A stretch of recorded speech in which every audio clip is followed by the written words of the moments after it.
Hello বন্ধুরা, শুভ রাত্রি তো হয়েই গেছে, কিন্তু আমার রান্না করতে তো একটু দেরি হয়েই গেল।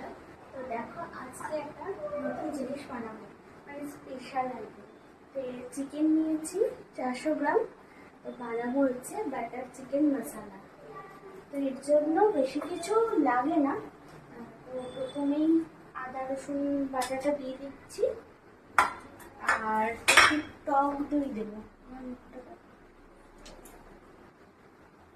এটা কিন্তু এই মিষ্টির দোকানের টক দই, একটু মোটা টক দই দিলে জিনিসটা ভালো হয়। 4 চামচ মতো টক দই দিতে, আর দেবো হচ্ছে হলুদ, লঙ্কা আর জিরে গুঁড়ো আর নুন।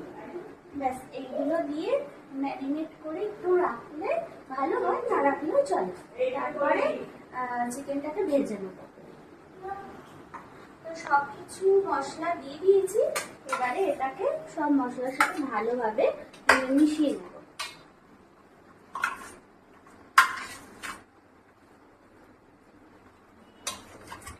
আমি কিন্তু এখন ম্যারিনেট করবো না, কারণ টাইম নেই। ম্যারিনেট তোমরা যদি করতে পারো তো ভালো, না হলেও অসুবিধা নেই। আচ্ছা, তোমাদের আমি কিন্তু বলতে ভুলে গেছি যে এতে আমি একটু সর্ষের তেল আর অল্প একটু লেবুর রস দিয়েছি। এবারে দেখো, কড়াতে আমি অল্প তেল দিয়েছি। তেলটা গরম হয়ে যাওয়ার পর চিকেনগুলো দিয়ে দেব। লো ফ্লেমে, মানে আস্তে দিয়ে চিকেনগুলো এপিট ওপিট করে ভেজে নেব।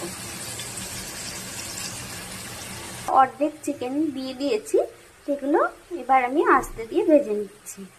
দেখো, প্রথম চিকেনগুলো ভাজা হয়ে গেছে, তুলে নিয়েছি। আর বাকিটা যে কড়াইতে হয়েই গেছে। এগুলো হয়ে গেলে এবার বাকি রান্নার প্রিপারেশনটা নেব।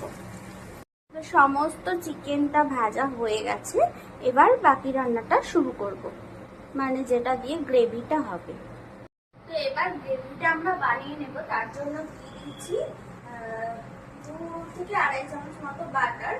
পুরো রান্নাটা বাটারে করলেই ভালো হয়, মানে যখন চিকেনটা ভাজছিলাম ওটাও যদি বাটারে করা হতো ভালো হতো, কিন্তু অত বাটারে রান্না আমি খাই না। তো যাই হোক, তোমরা করলে করতে পারো।